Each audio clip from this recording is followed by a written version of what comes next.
Fala, meus queridos! Espero que esteja tudo bom com vocês. Hoje nós vamos falar um pouco sobre os resultados da Taesa. A Taesa que divulgou um resultado de IFRS de redução do lucro e aí viralizou aí no mercado, né? Com essa diminuição do lucro no resultado IFRS. Porém, o resultado IFRS não tem efeito caixa. O que tem efeito caixa, o IFRS é uma da maneira de apresentar, né, os resultados, só que é um resultado regulatório. E o resultado traz, que tem efeito caixa que remunera a nós acionistas, é outro, não é o IFRS. Então a Taesa teve um ganho de lucro, tá?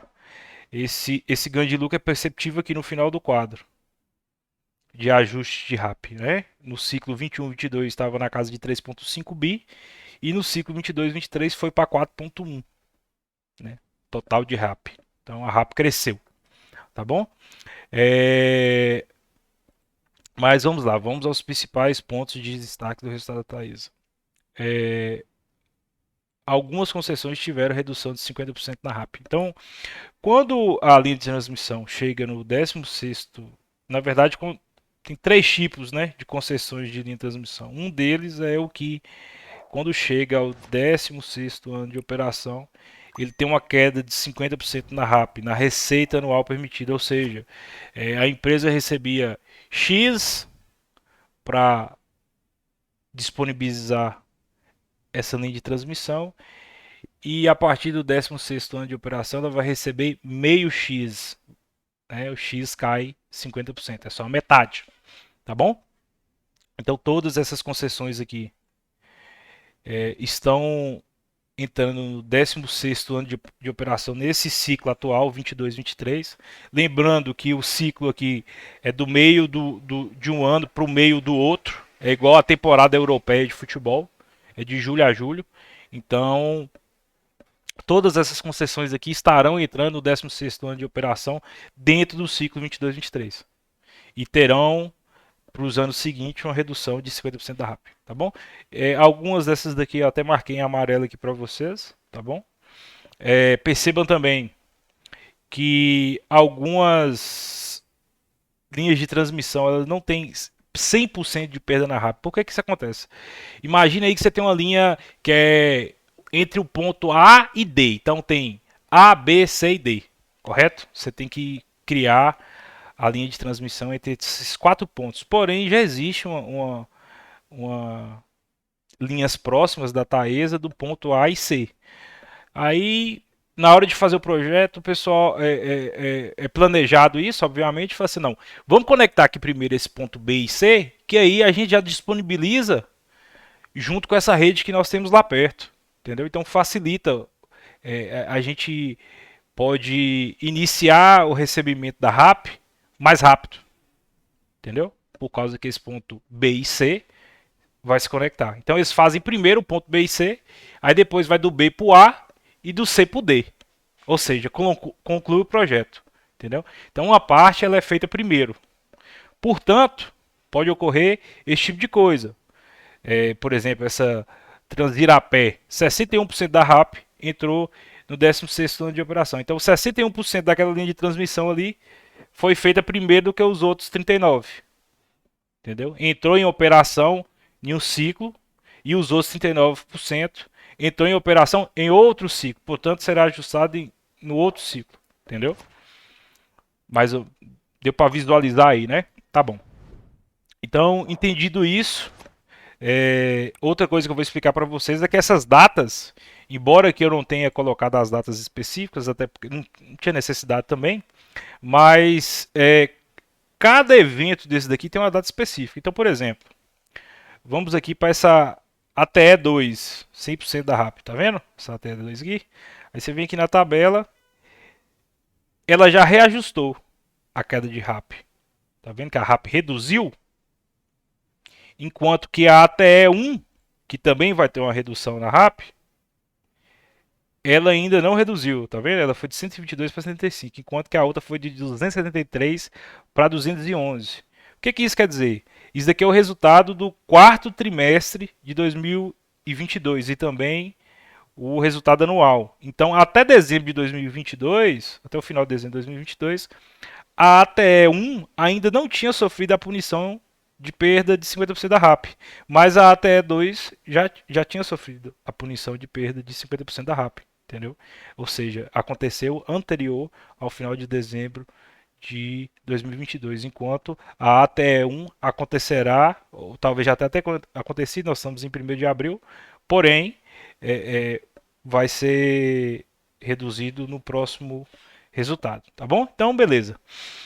Exemplifiquei aqui, expliquei para vocês. Esse quadro separa por ciclos e ajusta por indicador. Então, aqui nós temos a RAP ajustada por IGPM, aí no ciclo 2021 6,5%, 21, 22 37% e 22, 23 17,7%. E aqui embaixo nós temos o total. Tá? Então, o ciclo da RAP, por exemplo, reajustado a IGPM, de 2020 para 2023, cresceu aí 600 milhões, tá bom? Em cima de um valor de 1,7, que dá aí uns 30, 40%, né?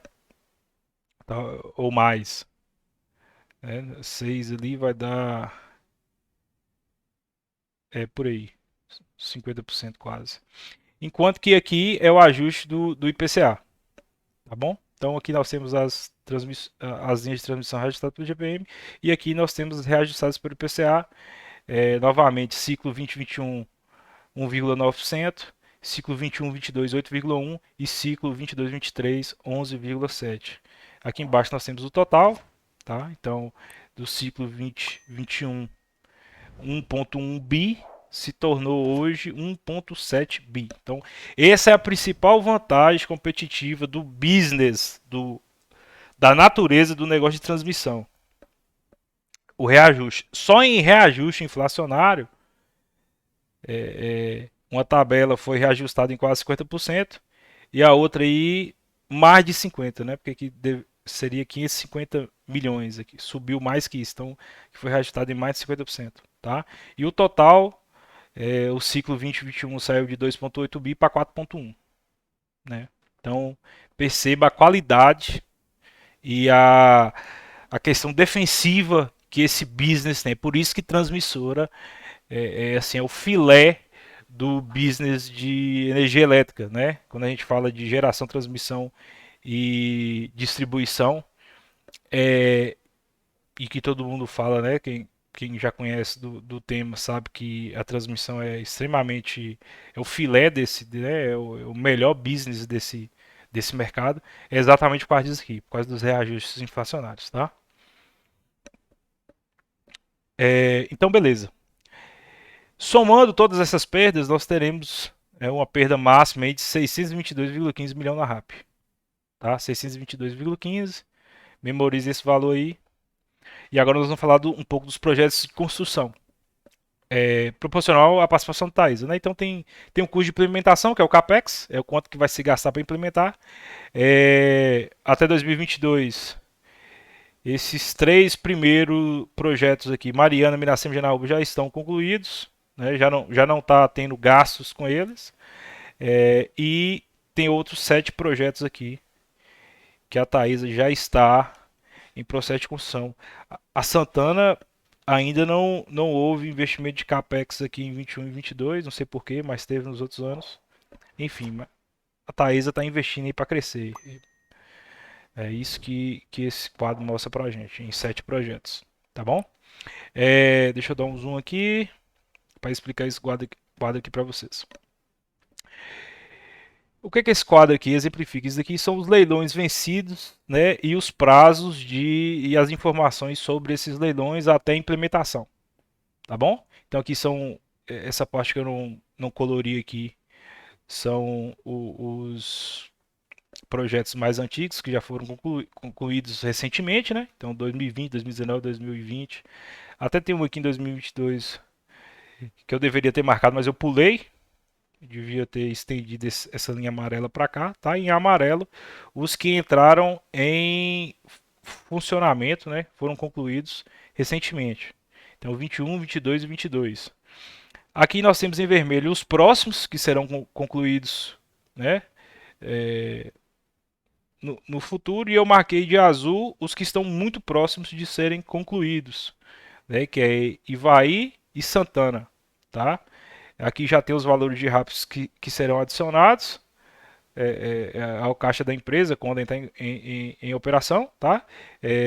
O Ivaí é 50% Taesa, 50% ISA CETIP, né? CETEP, que é uma concorrente da Taesa que inclusive tem participação na Taesa, né? Detém ações da Taesa.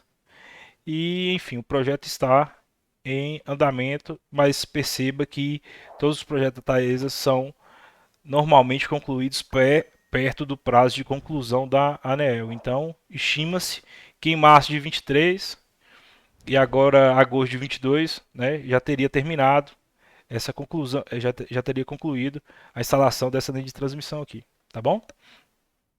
Então, vou falar mais sobre isso aqui num quadro futuro, tá? Mas, enfim, a empresa está crescendo, é isso que importa. A empresa está trabalhando. Para 2022, 2023, temos inclusão de 476,3, que é a soma desses dois valores aqui em azul, em RAP de projetos em operação, tá? Vamos falar mais sobre isso, como eu já disse. Aqui é o lucro líquido que interessa, que é a formação de caixa, que é o dinheiro que entra, que remunera nós acionistas. Então perceba que o lucro líquido cresceu. Ele não caiu como foi propagado aí em alguns canais da internet, tá? O lucro que caiu foi IFRS, que não tem impacto caixa, que não remunera acionista, tá bom? É, Agora nós vamos falar um pouco, né? Inclusive cresceu e cresceu bem, né? Cresceu 102,7%. Então, é um resultado sensacional aí da Taesa. Beleza? Ano após ano, tá, pessoal? Aqui é o lucro líquido de 21 para 22. Não é o do quarto trimestre, não.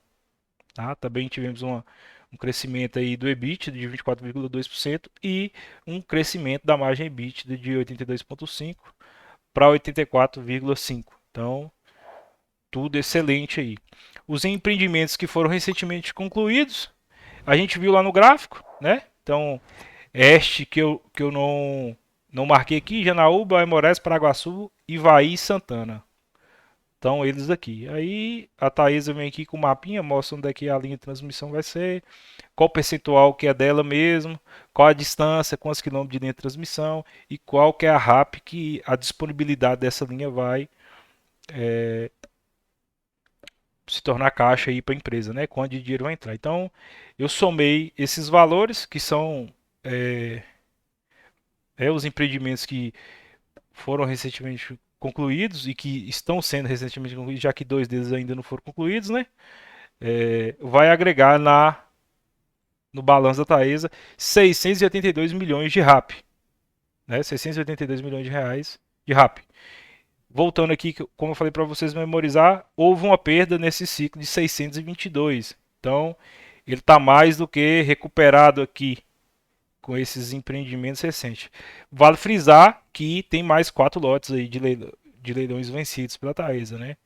Um em 21 e 3 leilões em 2022 estão em andamento, tá? Mas a conclusão tá distante, né? 2027, 2028. Mas a Taesa tá investindo para crescer aí, tá caçando jeito de crescer. Bom, agora eu quero falar um pouco sobre o índice de disponibilidade, que se vocês for pegar o resultado da Thais aí, vocês vão ver que esse índice de disponibilidade ele é sempre alto. O que ele indica? Ele indica a disponibilidade da rede. Então a Taesa manteve a rede disponível nesse ciclo 22-23 em quase 100% do tempo, né? 99,95. Ela teve um ganho aqui de 0,9 pontos percentuais, tá bom? Essa informação é relevante porque tem tido aí no Brasil alguns ataques, né? Enfim, eventos naturais também, de torres sendo derrubadas, né? Torres de transmissão sendo derrubadas. Então, por exemplo, aqui é uma notícia, por exemplo, de 16 torres, tá? Que foram danificadas e 4 derrubadas. Nenhuma delas da Taesa, né? Porque a Taesa teve esse índice de disponibilidade altíssimo, tá? Então é um sinal de competência da empresa também, de certa forma.